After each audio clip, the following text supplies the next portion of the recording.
আজ তৈরি করে দেখাবো 2-in-1 পাটিসাপটা রেসিপি। এই পাটিসাপটাটা দেখতে যেমন সুন্দর, খেতে কিন্তু আরও সুন্দর। বাচ্চারা এই রেসিপিটি কিন্তু খুবই পছন্দ করবে। তো চলুন দেখে নিই আজকের রেসিপিটা। 2-in-1 পাটিসাপটা বানানোর জন্য প্রথমেই আমরা ব্যাটারটা তৈরি করে নেব। তার জন্য যে কোনো একটা কাপ বা বাটির মাপে কিন্তু পুরো উপকরণগুলো নিতে হবে। তো প্রথমে আমি 1 কাপ পরিমাণ চালের গুঁড়ো নিয়েছি, ওই কাপেরই হাফ কাপ পরিমাণ নিলাম ময়দা। এখন ওই কাপেরই 1/4 কাপ নিলাম সুজি, মানে যতটা পরিমাণ ময়দা নিয়েছি তার হাফ দিতে হবে সুজি।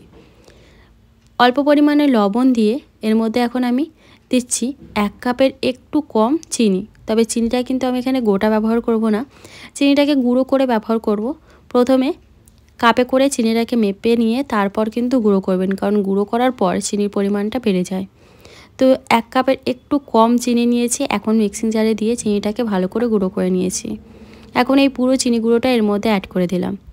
শুকনো উপকরণগুলো ভালো করে একবার নেড়ে ছেড়ে নিয়ে অল্প অল্প দুধ দিয়ে একটা পাতলা ব্যাটার আমাদের তৈরি করে নিতে হবে। এখানে কিন্তু মোটামুটি 3 কাপ থেকে 4 কাপ দুধ লাগবে, কারণ এর মধ্যে যেহেতু সুজি দেওয়া আছে, সুজি কিন্তু অনেকটাই দুধ পরে টেনে নেবে, তারপর কিন্তু এই ব্যাটারটা অনেকটা গাঢ় হয়ে যাবে। তাই প্রথমেই আমাদের ব্যাটারটাকে অনেকটাই পাতলা রাখতে হবে। তো দেখুন ব্যাটারের কনসিস্টেন্সিটা কীরকম পাতলা রেখেছি। এখন এটাকে ঢাকা দিয়ে 2 ঘন্টার জন্য রেস্টে রেখে দেবো। আর এদিকে আমি ক্ষীরের পুরটা বানিয়ে নিচ্ছি। তার জন্য 1 কাপ পরিমাণ লিকুইড দুধের মধ্যে দিয়ে দিচ্ছি ওই কাপেরই 1 কাপ পরিমাণ গুঁড়ো দুধ। এখন এর মধ্যে হাফ টেবিল স্পুন করে ময়দা আর চালের গুঁড়ো।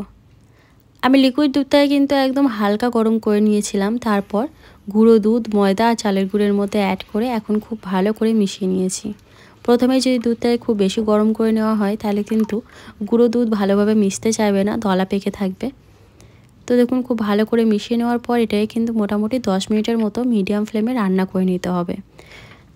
10 মিনিটের মধ্যেই দেখবেন দুধটা অনেক ঘন হয়ে আসবে। যেহেতু গুঁড়ো দুধ দেওয়া আছে, খুব তাড়াতাড়ি কিন্তু ঘন হবে, তাই কিন্তু মাঝে মাঝে নাড়াচাড়া করে নিতে হবে।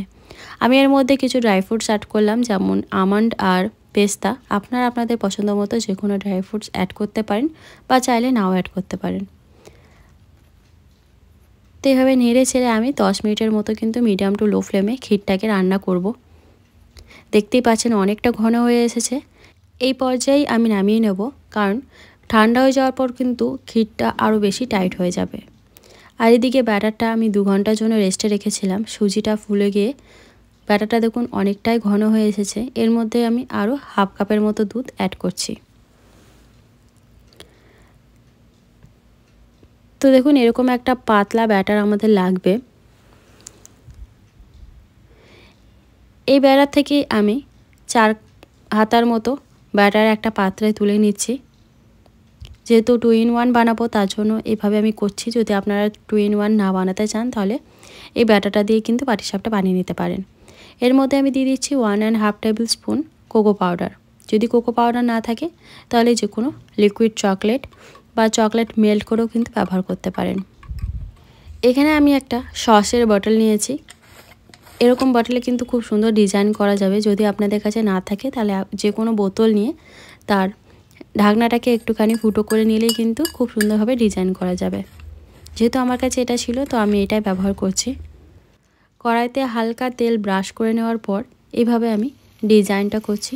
আপনারা আপনাদের পছন্দ মতো যে কোনো ডিজাইন এখানে দিতে পারেন। কয়েক সেকেন্ড একটুখানি ছেড়ে দিয়ে তারপর আমি এই পাটিসাপটার ব্যাটারটা অ্যাড করে দেবো।